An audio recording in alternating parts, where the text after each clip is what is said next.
p.m. Let's get the ball rolling. Hello, everybody, and welcome to the July installation of the National Weather Association's Webinar Wednesday. My name is Becca Mazer, and I will be your host for today's webinar. A few logistics before we get started.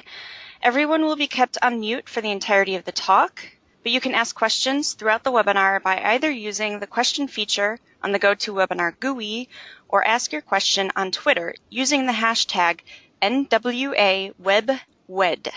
I will then read the questions at the end of the presentation. You can follow along with the presentation on Twitter using that same hashtag NWA Webinar or follow the NWA account at NWAS. This webinar is being recorded for later viewing as well. I am pleased to introduce our speakers today, Dr. Bob Rabin and Michael Folmer. They will be taking an expansive look at monitoring the Earth's atmosphere, land, and ocean surface using data from the GOES-R series satellites. If you didn't know, the GOES-R series includes GOES-16, GOES-17, and the future satellites GOES-T and U. Bob has been with the NOAA National Severe Storms Laboratory for nearly 40 years and has been a part of several studies from the Severe Environmental Storm and Mesoscale experiment in the late 1970s, which sampled southern plains storm activity, to working with NOAA and NASA on geoweather satellites. Bob is also actively involved in the lab's Diversity and Inclusion Committee and outreach. Michael serves as the GOES-R and Joint Polar Satellite Systems Satellite Liaison to multiple NCEP Centers, including the Ocean Prediction Center, Weather Prediction Center, National Hurricane Center, and NESDA Satellite Analysis Branch. He has served in this role for the last 7 years, introducing new satellite products and techniques to our operations. All right, one more thing before I hand it off to our speakers. Their presentations contain a number of really cool animations, but many of which do not display well here on GoToWebinar. So I've uploaded a presentation containing just those animations, which you can access via the link that I just shared on the GoToWebinar chat GUI. So go ahead and download that presentation, and you can follow along and watch all of those loops in their full glory. All right, now to the presentation. Michael will begin by giving us a brief update on the GOES-R series satellites. Take it away. All right, thank you very much, Becca. So as you can see from this first slide here, GOES-16 is operational. I'm sure many of you already know that. It is sitting at 75.2 west longitude and was moved there and put into operational status on December 18th, 2017. For those interested, GOES-13 is still out over the Atlantic, but sits at about 60 west. So it has not been decommissioned. It's sitting in storage. If we go to the next slide, you will see here that for the science and validation of the various products that are available on GOES-16, the radiances have officially met their full operational status. The GLM is in provisional as of January and will reach full status as of November 1st of this year. And then you can see the rest of the instruments that are listed here are actually the solar-facing instruments, and they are expected to reach their full operational status December 21st of this year. Some of them in the coming weeks will just be reaching their provisional status. So still a lot of hard work being done to get these instruments ready. Go to the next slide.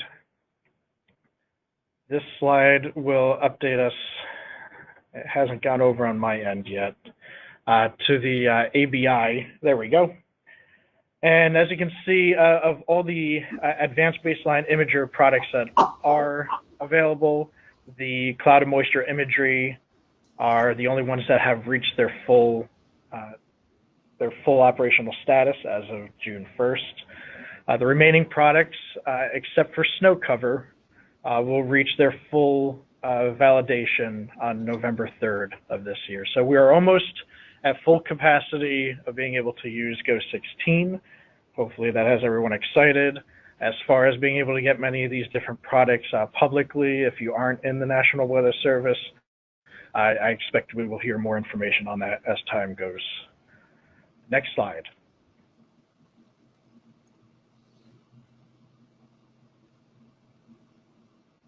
guess it's really slow on my end, so I apologize, everyone. So Ghost 17 launched on March 1st. It was a very easy, successful launch. I happened to be out there that day. In fact, it happened so fast, we were expecting more delays like we had with Ghost 16, so we were very, very pleased with how smooth it went. Reached its geostationary orbit and renamed Ghost 17 on March 12th. And reached 89.5 west for its post-launch checkout period on March 18th.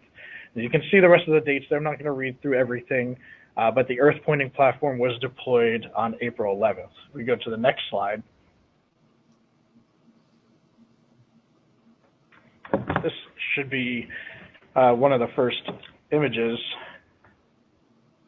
I apologize, everyone. I guess on my end it's really slow. Here's our first ABI image. As you can see, this is the GeoColor.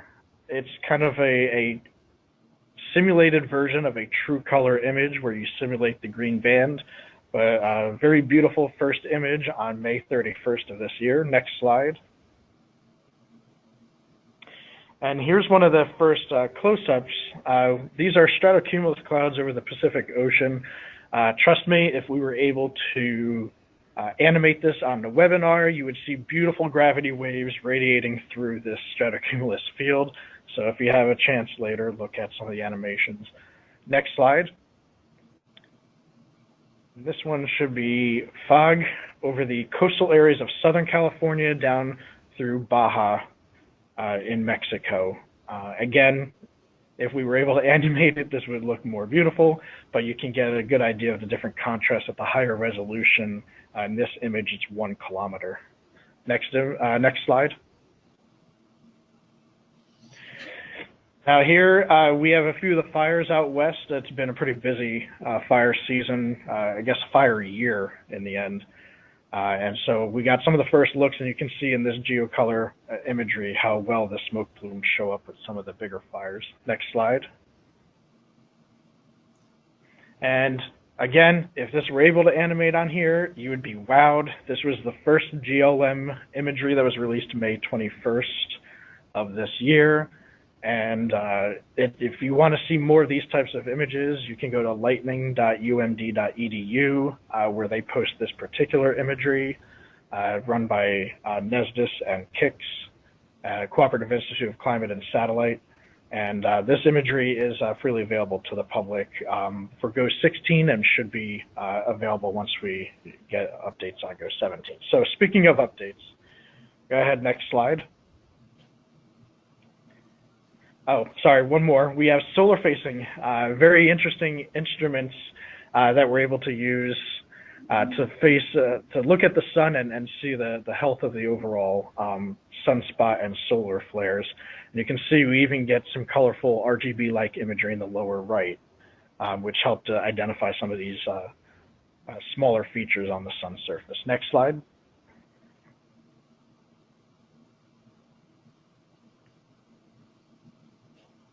All right. So here we go. Now this is where I give you an update on the status of Ghost 17's Advanced Baseline Imager. There is a thermal performance issue that was identified. Some of you may have heard of this by now. Cooling system performance issue was first identified when they started unveiling the ABI.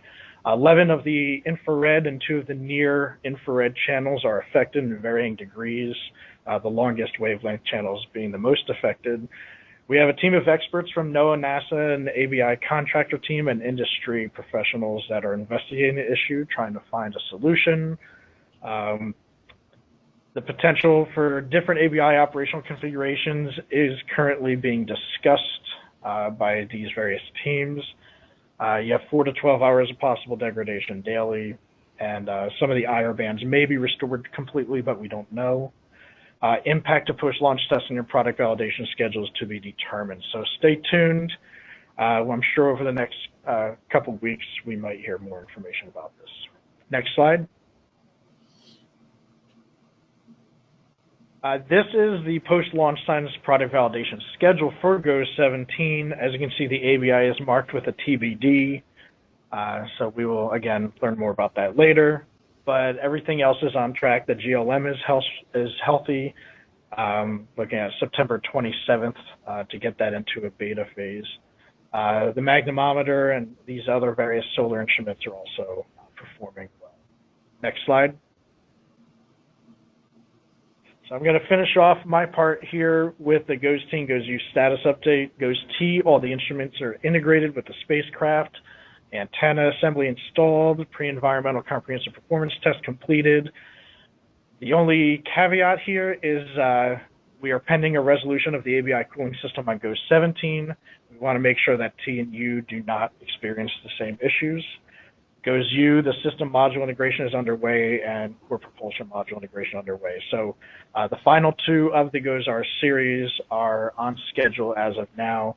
And again, barring any updates on GOES-17, we should see future launches in the next few years of these two satellites.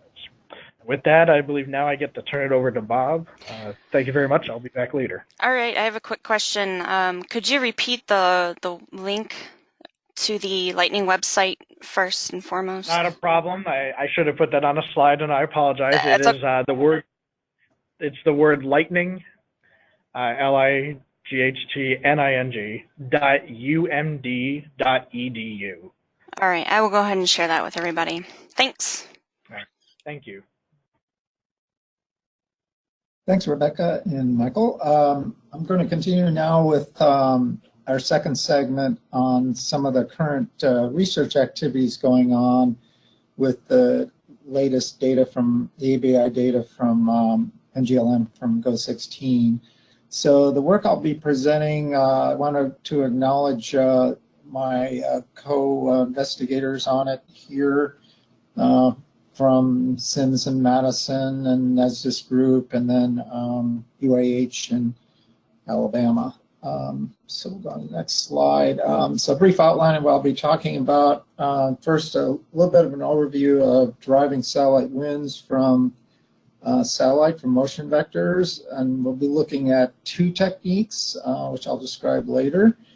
And then briefly, I'll be showing you some examples of some of the GLM lightning data from Hurricane Maria, wildfire detection, and then applications of the ABI data for phenological observations, and then finally the solar eclipse we had last August. So this slide, it probably isn't updating fast enough, but the panel on the right is meant to be a 1-minute loop of storm tops from GOES-16 compared to the one on the left, which are 15-minute time steps. And the key to estimating winds from tracking cloud features involves having the, especially visible image, having the steps close enough together that there's a minimizing the evolution of the clouds. Our goal here, one of our goals was to study the airflow around thunderstorm tops, following up actually on some work that was done many years ago in the 80s on that subject. But now that we have 1-minute data, we thought we could maybe add some higher resolution wind information to that. So this slide, which is coming up now, it says derived motion vectors. That's a general term for the cloud tracked winds that are obtained by autocorrelation technique, the technique that's being used operationally now and has been prior to this as well. It involves, the key point is it involves a background wind field estimation from a model to get it performing well. And it also is somewhat limited in terms of the targets, the actual wind vectors you'll get from it depends on targets that are identified. The next slide actually shows a picture of a thunderstorm that I took out commercial aircraft window flying from Colorado to Oklahoma last summer. And I was interested when I got back home to apply another wind technique to it, which I'll be talking about in a moment, which is an optical flow technique. And so what I'm showing you here is GOES 16 ABI band 2 half-kilometer resolution imagery, the 1 minute sequence of this storm at about the same time. And I know it's probably not updating very quickly for you, but they're 1 minute intervals. And above that anvil, there are wind flags or wind vectors derived from the optical flow technique on a regular grid. And then the contours are wind speeds. And so there's a high density of wind vectors equally spaced, which reveal the divergent flow around that overshooting top on the west side or back side of the storm. So what is optical flow? It's a technique that was developed back as early as '81, maybe even earlier, to provide a smooth transition between images, say, taken from a camera, almost like a morphing technique. And since that time, there's been improvements, steady improvements in the performance of this type of technique by employing optimization to it. So the next slide then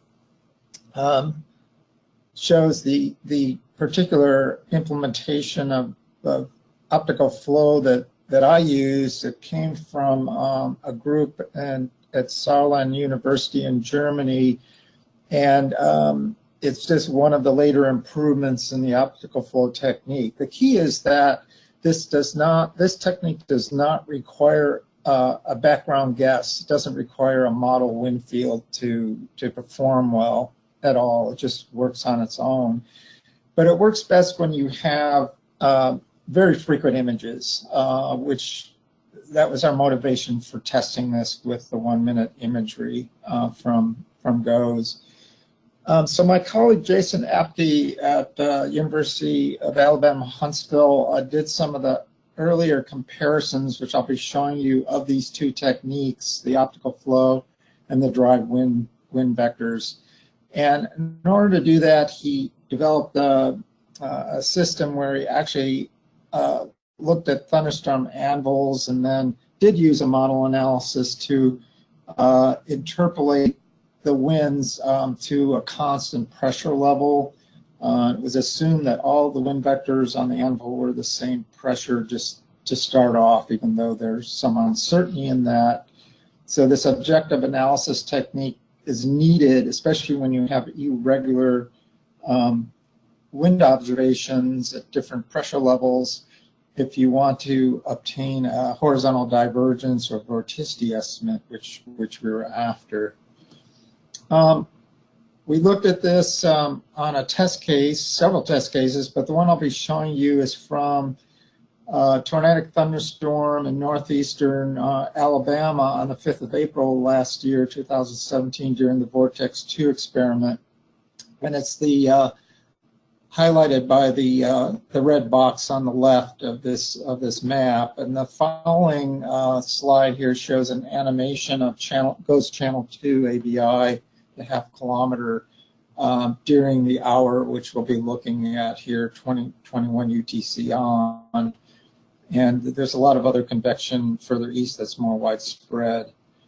So the next slide I'm going to show you compares the two, the derived motion vectors, the classical technique that's being used operationally, with the optical flow. There's some differences in the optical flow. Only use the visible.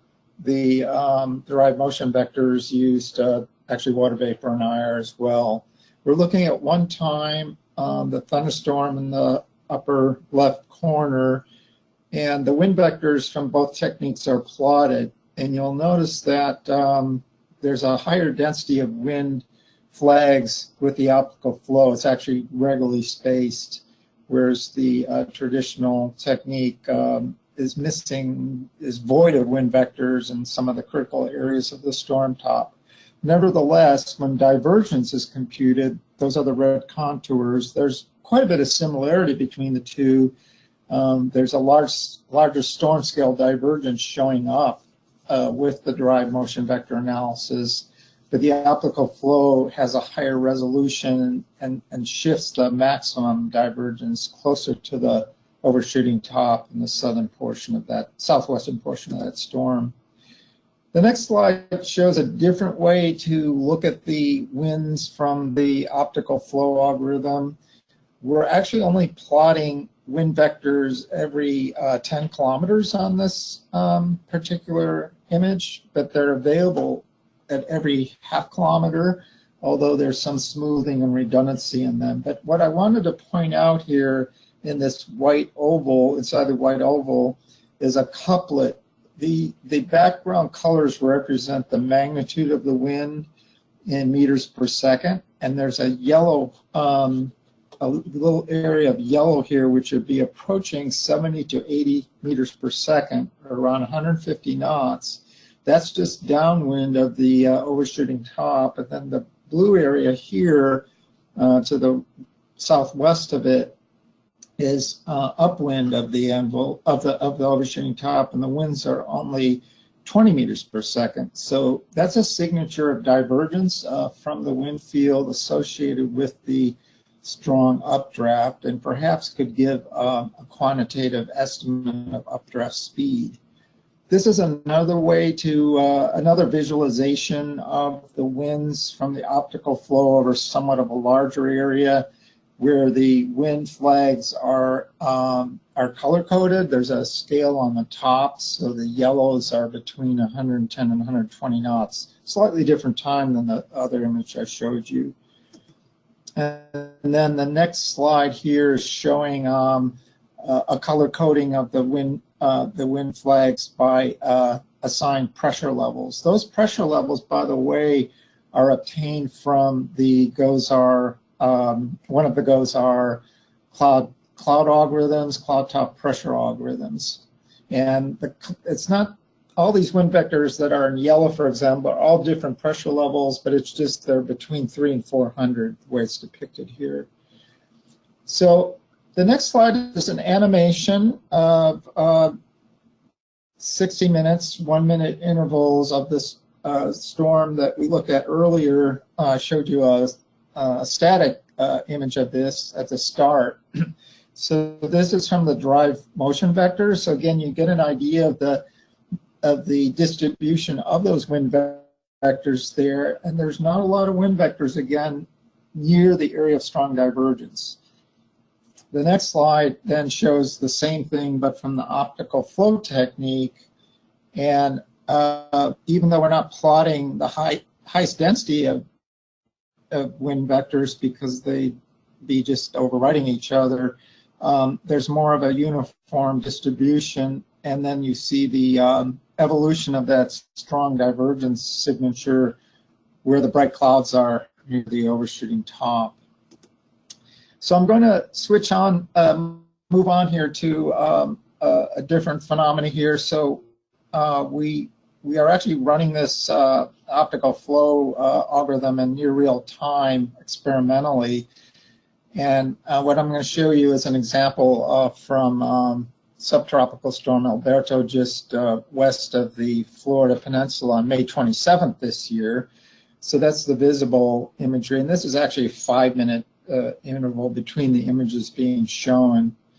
And then this is the winds from the optical flow corresponding to that, where they're color-coded by pressure level again. So it picks up the circulation really well. There's a high distribution of wind vectors in the tropical storm. The next slide actually has links. So when you go back and look at this, if you go back and look at the presentations later, it should be there.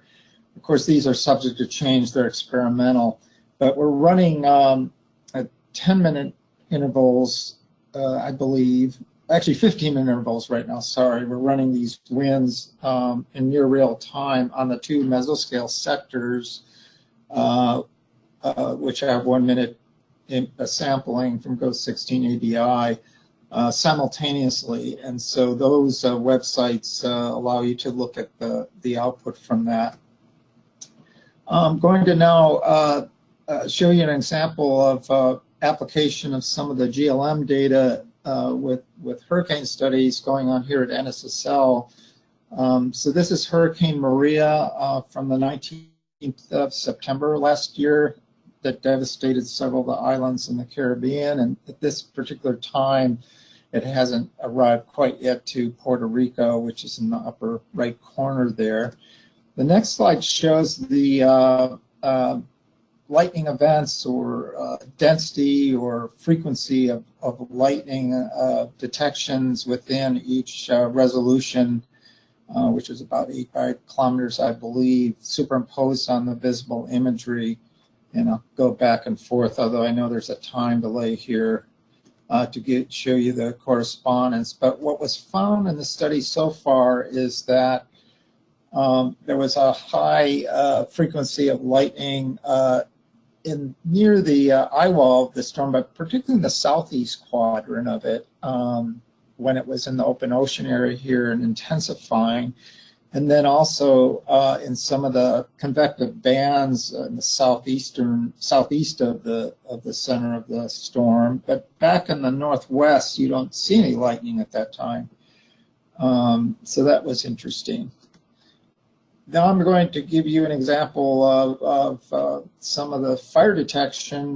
This is actually from GOES 14 when it was being used to look at the utility of 1-minute data. So this is from May 5th, 2016, a couple years ago.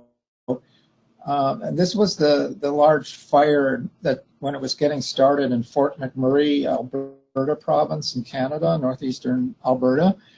And the yellow circle on the top image sequence highlights the smoke plume from the fire moving southeastward and other cloud bands in there.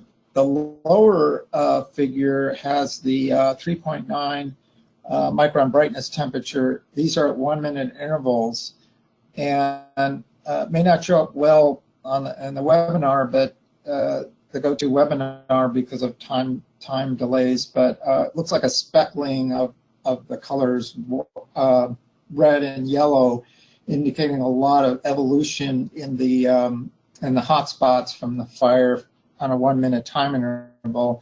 Much of that may be due to obscuration by clouds and smoke from 1 minute to another, variability in the obscuration, but generally you see a spreading of the hotspots to the east and southeast. This was a very severe fire. It lasted pretty much most of the summer. And the other thing I want to point out that the lakes up here, Great Slave Lake and such, were still frozen at the time of this fire when it started. Temperatures were in the low 90s in that area. So I'm going to move now to phenology studies, which is the study of evolution, seasonal evolution of plants in terms of their growth cycles, and animals as well.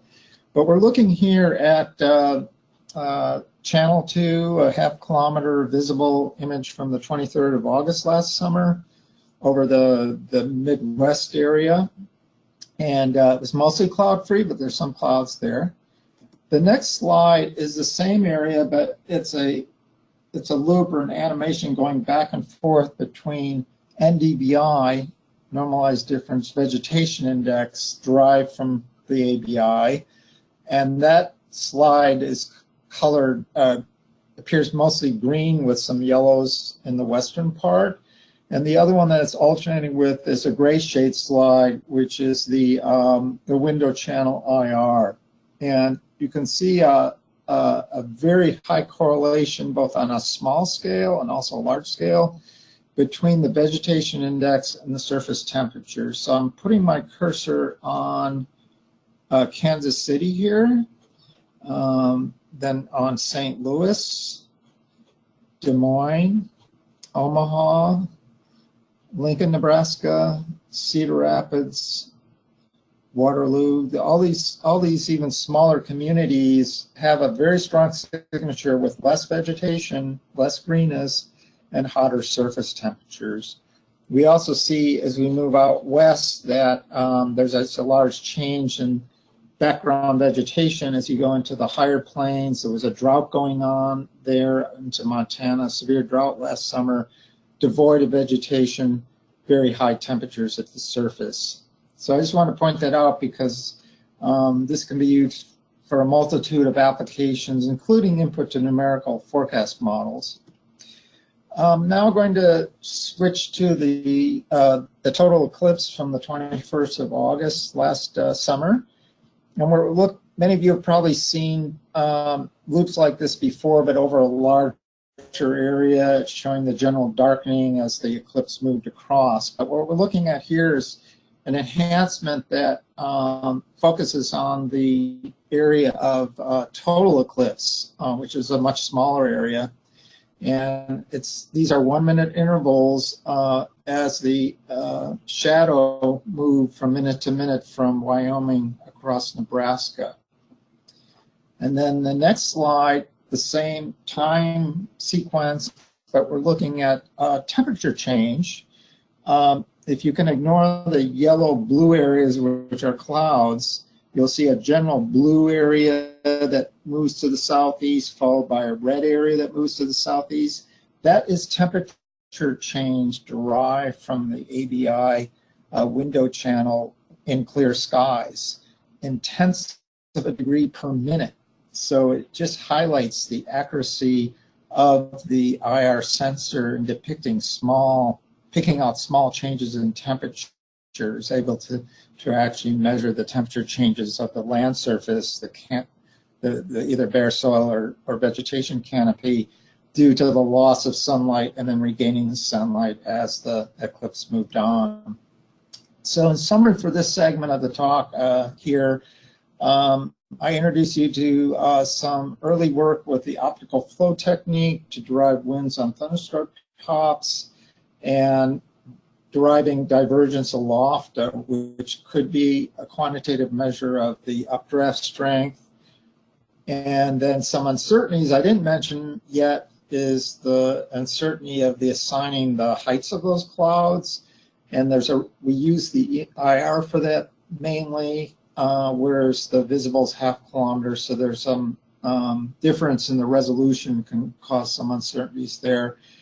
And then vertical cloud displacement causes shadows. So as an overshooting top is growing, the shadow's getting longer, the algorithm may think that's horizontal movement, but it might be a shadow movement. So validation is needed to look at this more closely. And I'll close there and turn it over to Michael.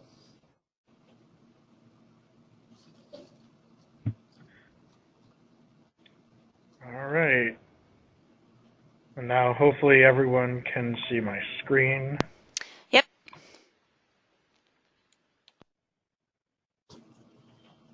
There we go. Okay, so for the last few minutes of this presentation here, I'm going to focus on building on a lot of the topics that Bob just talked about and show how at our proving ground, which is located here at the National Center for Weather and Climate Prediction in College Park, Maryland, we work with the Ocean Prediction Center Tropical Analysis Forecast Branch, which is a separate part of the National Hurricane Center, the Weather Prediction Center, as well as the NESDA Satellite Analysis Branch. And we've taken a lot of these new products and tried to address a few of our forecast challenges. So I'm going to start off here with a global ship tracks from 2016. And this is kind of like a heat map, if you will, showing just how much ship traffic occurs across the Atlantic and Pacific Oceans. And as you can see here, the Ocean Prediction Center has a vast amount of territory to cover. So satellite is obviously going to be one of their main observation platforms to be able to do their job and to create forecasts. But you can also see the National Hurricane Center has quite an area to the south. They used to have an area south of the equator, but I believe that was given back to Peru. And then WFO Honolulu takes care of the section that includes the Marianas Islands, the West Pacific. So large area of responsibility for NOAA, and we get a lot of big storms, whether they be tropical or non-tropical. But the first part I'm going to talk about here is how we're addressing marine convection using some of the new lightning techniques offered up to us. So prior to the geostationary lightning mapper becoming available, we've had lightning from the GLD 360 network by Vaisala, as well as Earth Networks. But for here, we are only going to talk about the lightning density product that was created at the Ocean Prediction Center with help from NESDIS and, again, KICS, the Cooperative Institute for Climate and Satellite. So our area of interest here are our marine offshore zones. As you can see, I had a student, Chloe Clark Robertson, who just graduated from University of Maryland. She color-coded it for us to make it look more appealing. Otherwise, it was just grayscale. And anywhere in the pinkish shade along the coast are our local forecast office responsibilities. Those are the near shores, if you will. They extend out about 60 nautical miles. And then in the Atlantic side for the Ocean Prediction Center, these zones in blue extend out about approximately 250 nautical miles. That's a lot of real estate. You get a lot of recreational boaters going much farther out to sea because they have GPS and are able to make sure they don't get lost at sea. That also brings about risk. And then you can see for the Tropical Analysis and Forecast branch, they have an even larger area of offshore zones in the green boxes. Anything beyond those are considered our high seas areas. So for the convective problem, we're talking about the areas for the Ocean Prediction Center and for Tropical Analysis Forecast branch in these boxed areas. So we had a student a few years ago by the name of Kaylee Farrell. She recently graduated again from UMD. And we had her look at trying to identify using lightning and overshooting top algorithms the potential for offshore supercell-like storms. And I say supercell-like because I understand we don't have radar to tell exactly which cells would be rotating, but using background flow as well as persistent overshooting tops or persistent updrafts, we had her do a bit of a cursory 6-month glance at how many occur in each of the zones. And as you can see, you would kind of expect the southernmost zones get the most action. As you move north, you can definitely tell where the north wall of the Gulf Stream is, and if you can't, I'm going to show you it's delineated along where you get this break in the zones. Anything to the right is associated with the Gulf Stream. To the left is usually the cooler waters, especially this time of year with the Labrador Current that kind of moves from north to south along the East Coast. But quite a few supercell-like structures were noted just for this 6-month period of 2014. So this first animation, and again, I invite you to look at the animations on the separate PowerPoint when you have an opportunity. This was a severe thunderstorm that developed on the backside of an upper low, kind of an unusual situation. The upper level low was moving south-southeast, came off the coast of New Jersey overnight. And the unfortunate part about this storm is you can see it straddles the near shore to the offshore zones here, using the lightning density as kind of our false radar proxy here.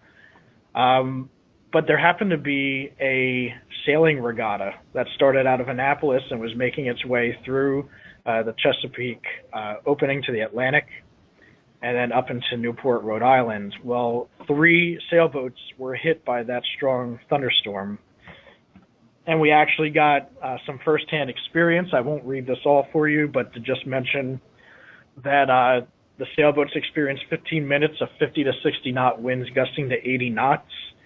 This caused extensive damage to a few of those boats, including knocking off all the computer equipment that contained their weather and routing information. So luckily, no one was hurt seriously, and there were no fatalities, but it definitely gives you an appreciation for how vulnerable even well-equipped sailboat captains can be overcome by severe thunderstorms in offshore zones.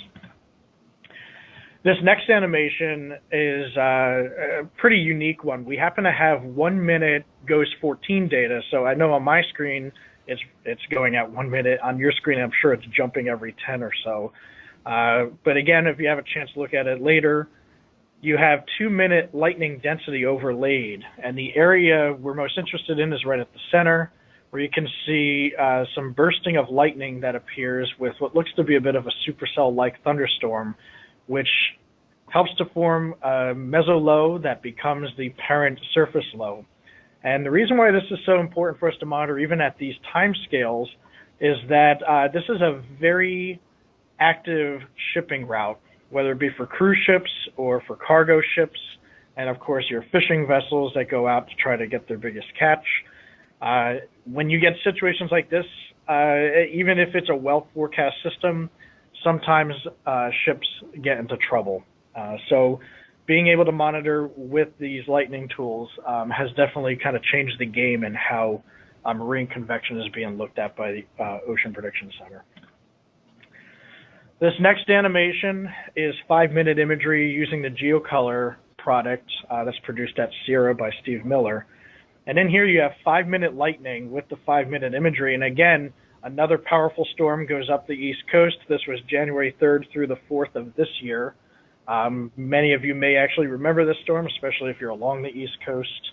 It produced a snowstorm right on the coast itself, missed us here in DC, which of course made me unhappy, but produced hurricane force winds in the offshore zones. But the amount of thunderstorm activity, especially in these areas pretty far to the east, so they would cover portions of Taft B's responsibility. You can see these different structures that move out here that at least exhibit supercell-like qualities. So they do occur over the ocean. They don't just occur over land. And if you happen to be in a boat, you're probably going to want to know how to avoid those situations. The next animation, and hopefully this will work for you as well, is the first one showing the GLM, Geostationary Lightning Mapper group density product. This was put together by our colleague Jeffrey Stano at NASA Sport, showing Hurricane Harvey's evolution. And what's really fascinating about this is you can actually see in the GLM information how the lightning increases in the outer bands with a bit of a bursting pattern near the center of Harvey, right about the time that rapid intensification occurs. And this follows the literature. You expect a lot more lightning in the outer bands, kind of fighting off any dry intrusions, while the center of the storm, the eye wall itself, will go through different bursting patterns, but has a relative lack of lightning in comparison. And then, of course, after landfall, you can see how the lightning, again, gravitates out towards the outer bands. And this was the beginning of what we all will remember as one horrific round of flooding for the Houston metro area, and then eventually up to Beaumont. This next animation is showing how we can utilize the GLM by overlaying all 3 types of lightning products that can be gathered. We have the events, the groups, and the flashes all overlaid here.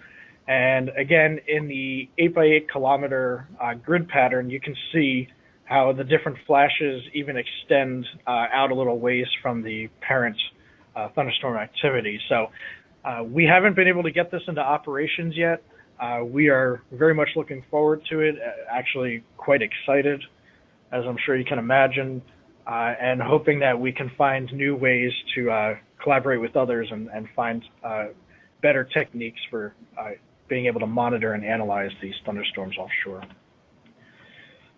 So the second project I'm going to talk through is how we are integrating our JPSS and GOES-R products for, in this case, I put down explosive cyclogenesis, but really cyclogenesis in general, and the hurricane force wind events that occur with many of them.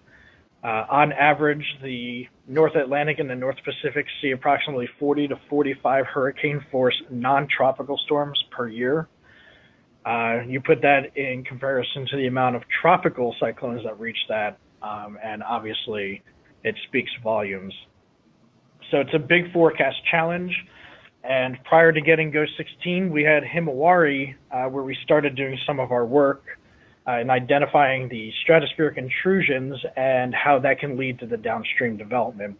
So here is a quick snapshot of a small cyclone south of the Aleutian Islands in the North Pacific, showing the 6.2 water vapor, 6.9, and then 7.3. So you're going for upper level water vapor down through low level, approximately 650 millibars. And then two of those channels, the 6.2 and the 7.3, are used in the air mass RGB product. And this particular storm, as you can see here, reached 924 millibars. It wasn't a record breaker, but it was pretty close for the Aleutian Islands. In particular, hopefully you can see my cursor here. There's Adak Island in the Aleutians that saw winds sustained of 80 knots, gusting to about 120. And although it was kind of aligned in a way where they funnel between mountains and between islands, it was still very impressive. Got a lot of attention after the storm had wrapped up. And what we were looking at here is how the evolution of the stratospheric intrusion led to such explosive cyclogenesis. But it goes beyond that. With hurricane force storms come other problems. In particular, we noticed in 2017 the extent of the iceberg limit in the North Atlantic was greatly interfered with by a series of hurricane force storms. So as you can see here on March 31st, we have a couple storms out here. The one on the left is one of most interest. And as you can see, as the storm steps off of Nova Scotia, on the right side, you have the NCEP's ozone anomaly product. And we're finding that you can actually track the stratosphere component pretty well with the ozone anomaly product. And if we can find a way to then match this up with the RGB, there might be a way to quantify the data so that you can get more information out of it. On March 27th and 31st, these two storms had hurricane force winds associated with them. On the left, you can actually see in the red wind barbs here, hurricane force winds. On the right, unfortunately, the ASCAP passes just missed the strongest portion of the cyclone. But I'm sure you can imagine there most likely was some hurricane force wind co-located here. So how did this affect the iceberg limit? Well, from March 29th through April 7th, you can see how far south the limit makes it. These are actual counts, and I believe, according to some conversation I've had in the past, the average amount of icebergs off of Newfoundland and Labrador tends to average about 88 in the spring, most notably late March into April. And this particular year, so 2017, they stopped counting at 600. There were just far too many to keep track of. But what really got to be a problem is that many of these icebergs ended up in those primary shipping lanes I showed you much earlier in this presentation. In fact, some of these icebergs got farther south than, or as far south as they were back when the Titanic sank and the whole iceberg limit started to become a much bigger issue, and I believe the North American Ice Service was formed. So I'm going to finish here with a geocolor animation of icebergs near Newfoundland. And although it may not show up well on your screens right this minute, please take a look at your earliest convenience. It's amazing to see the ice floes actually moving and the little eddies that are associated along the coast of Labrador to the east coast of Newfoundland. It's really fascinating that we now have higher resolution satellite, geostationary satellites, even with a high angle, a viewing angle, you're able to get this kind of detail is absolutely incredible. So I finish here with the Satellite Liaison blog. It's still running. I haven't had much time to write myself, but thanks to Bill Line, who's at the Pueblo National Weather Service office in Colorado, he's been keeping that alive for us. So thank you, Bill, if you're out there. And we have some really great ways to share with the community, whether it's a weather service or private sector or academia, a great way to share a lot of these new products and information with you. And I'm going to finish here with a final animation. Again, I know it won't work great for you right now, but this is Hurricane Ophelia from last year, which went through a rather fantastic extratropical transition at the end of the loop. And I will end it there and see if there are any questions. Thank you. All right. Thank you so much, Bob and Michael, for your talks. We do have a few questions. I will go backwards with how they came in. So first question, how does the supercell characterization offshore compare to the offshore prediction capability work that was done for the FAA by MIT/LL using the GLM and ABI? So we haven't had much opportunity to interact with that project. I am very familiar with it. We are hoping that we can compare some of our findings with what they were finding. I don't really have much more I can comment on that at this time, but I think that's a really good question to ask. I know there's definitely been work done here, and there's a way to combine with microwave imagery even to get a pretty decent classification. So we're excited to look into that further. Okay. Next, I live in Puerto Rico, and during the Hurricane Maria event, I heard some lightning in the east. Why in a hurricane like Maria, there is a little lightning activity, but in an event like Beryl, remnants happened a lot of lightning? Actually, this is I'm running a project I didn't even talk about in this presentation. It's on the Saharan air layer and its influences that expand beyond tropical cyclones, but even just to everyday weather. And one of the ideas I would have on that, and something we're looking into, is that as the drier, dusty air interacts with the thunderstorms, you tend to get more bursting patterns with the lightning, probably because you're changing the microphysics of the cumulus towers themselves. I'm sure Bob might be able to add more to this than I am right now. While a well-formed hurricane like Maria tends to be to have less cape to work with, while Beryl most likely had higher cape to work with due to that dry air influence nearby. So it's a little more quote-unquote stable environment in a well-formed hurricane, a very moist adiabatic at that. So you tend to get less lightning activity. But again, I don't know if Bob, you have anything you want to add to that. But no, I think that's pretty much my thoughts as well. More of a continental versus a marine environment in a sense. Yeah. Okay, Bob, this one is for you. Do you envision getting the optical flow algorithm into operations as a standard product anytime soon? Good question. My guess is wouldn't be anytime soon because it takes us so long to get anything new into operations. And we're just at the very early stages. We don't have a method yet to set up to quality control it. That would be important. So our first step here was just to start looking at it and kind of evaluate, at least in a qualitative way, how it looks.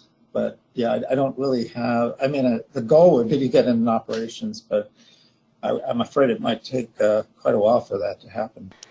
So I guess just for now, users of the data could go to the links that we shared for the mesoscale 1 and mesoscale 2 sectors and use those? Yes, and anyone could contact me directly because we're also I've got a couple I think that weren't on there that are based on IR as well. One thing I didn't mention specifically to the visible ones, the links that are there, because of computational constraints, we're only running that on a quarter of the mesoscale sector, not the whole mesoscale sector.